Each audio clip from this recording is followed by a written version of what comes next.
What's going on, everybody? I am Michael Anthony, and thank you for checking out my article in the June edition of Shutter Magazine. So this month, we're talking all about when to grow your team, how is it appropriate, and what's the best way to go about doing it when you're ready to do it.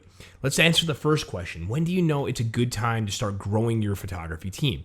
So the way that I did this when I was expanding my business in about 2015 is I had a lot of initiatives that I wanted to achieve, right? I wanted to develop relationships with new vendors. I wanted to make sure that I was able to make the time to go from vendor to vendor to vendor. But there were tasks in my business that were taking up so much of my time that I just didn't have the ability to make those things happen.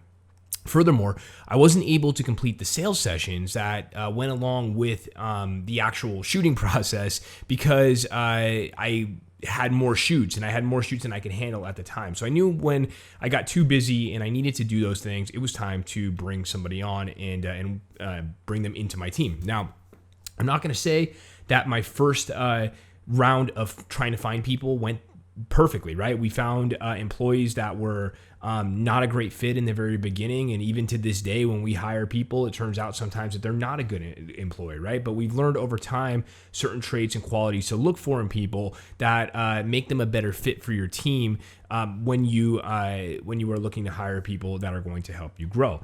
So one of the things that I can tell you, once you do hire your first employee, once you guys know that it's time to hire somebody and you finally do and you get the right person, one of the things that I can tell you to do to make sure that that training process goes smoothly is to start developing processes in your business right now. And what's a process? Well, when we edit pictures or when we do a shoot, there's a series of things that have to happen after that shoot.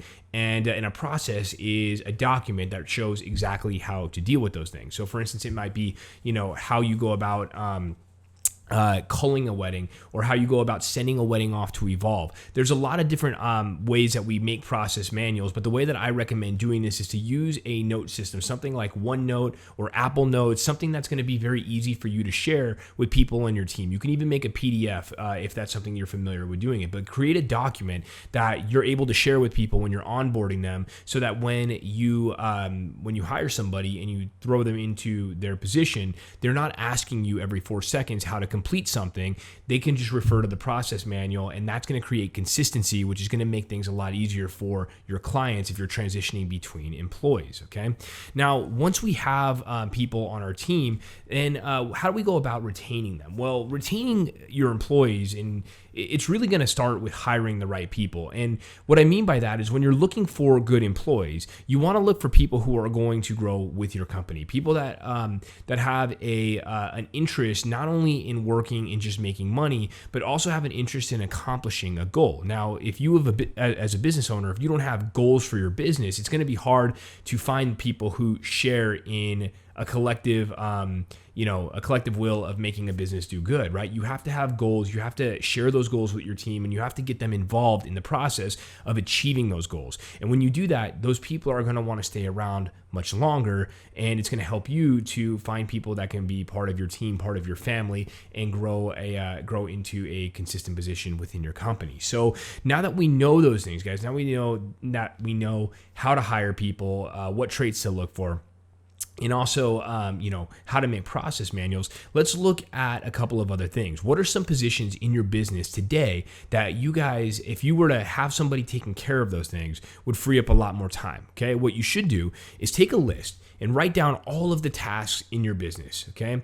After that, circle the ones that are the most essential for you. Things like marketing. Marketing as a business owner should be the number one thing that you're doing in your business. How about things like the shooting portion, right? You're the artist in your business. You're the creative director. That should be circled in your business. Everything else that's not circled, now you have to list those things in order of priority by how much time they take. Okay, and then from there, you guys are going to know what positions in your business that you need to fill. A couple positions I can tell you right now that are going to be important: communications and post-production. So in your business right now, as a photographer, I can almost guarantee you that post-production is, if you're doing it yourself, is taking up the majority of your time, okay? Now, how do you know when to hire somebody internally or when to outsource something, okay?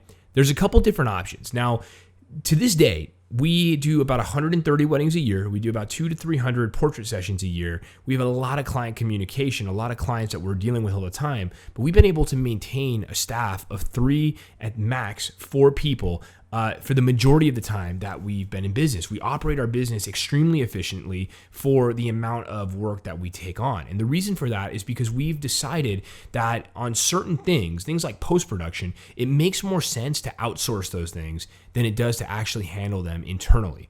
And why? Okay. Well, when you are outsourcing something, you're not paying employment tax on those people that are doing those tasks. You're not having to worry about workers' comp. You're not having to worry about turnover rate. There are a lot of things that come into play when you hire somebody internally versus when you are outsourcing something. Now, what's the flip side of that? Okay. When you outsource something, you don't have as much control over it. You have to kind of work within the parameters of the company that you're working with. And the other thing is maybe you're not able to, or maybe it will end up costing you more money to get things done the way that you want to do them. So that's a balance and a trade-off that you have to determine as a business owner, what's going to make more sense for your particular business. For me, post-production is something that our post-production team, Evolve, does very well, and they do it good, and my clients are happy with it. So for me, there's not a reason to change that particular aspect of our business.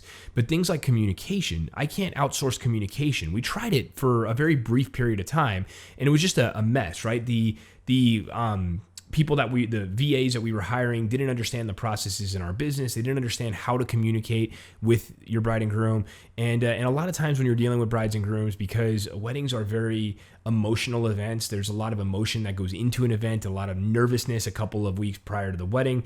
The person that's doing the communication has to handle that communication a very particular way. Okay. So in that instance, I can tell you now that studio management is not something that I would ever outsource in my business because I want to have control over that process in our studio. So those are some decisions that you have to make as a business owner. But I will tell you, whatever you can outsource it first, hire second. Okay.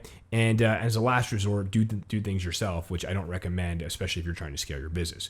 So that's all I have for you guys today. Thank you again for for reading this edition of Shutter Magazine, and we will catch you next month in the July edition of Shutter Magazine. Catch you later.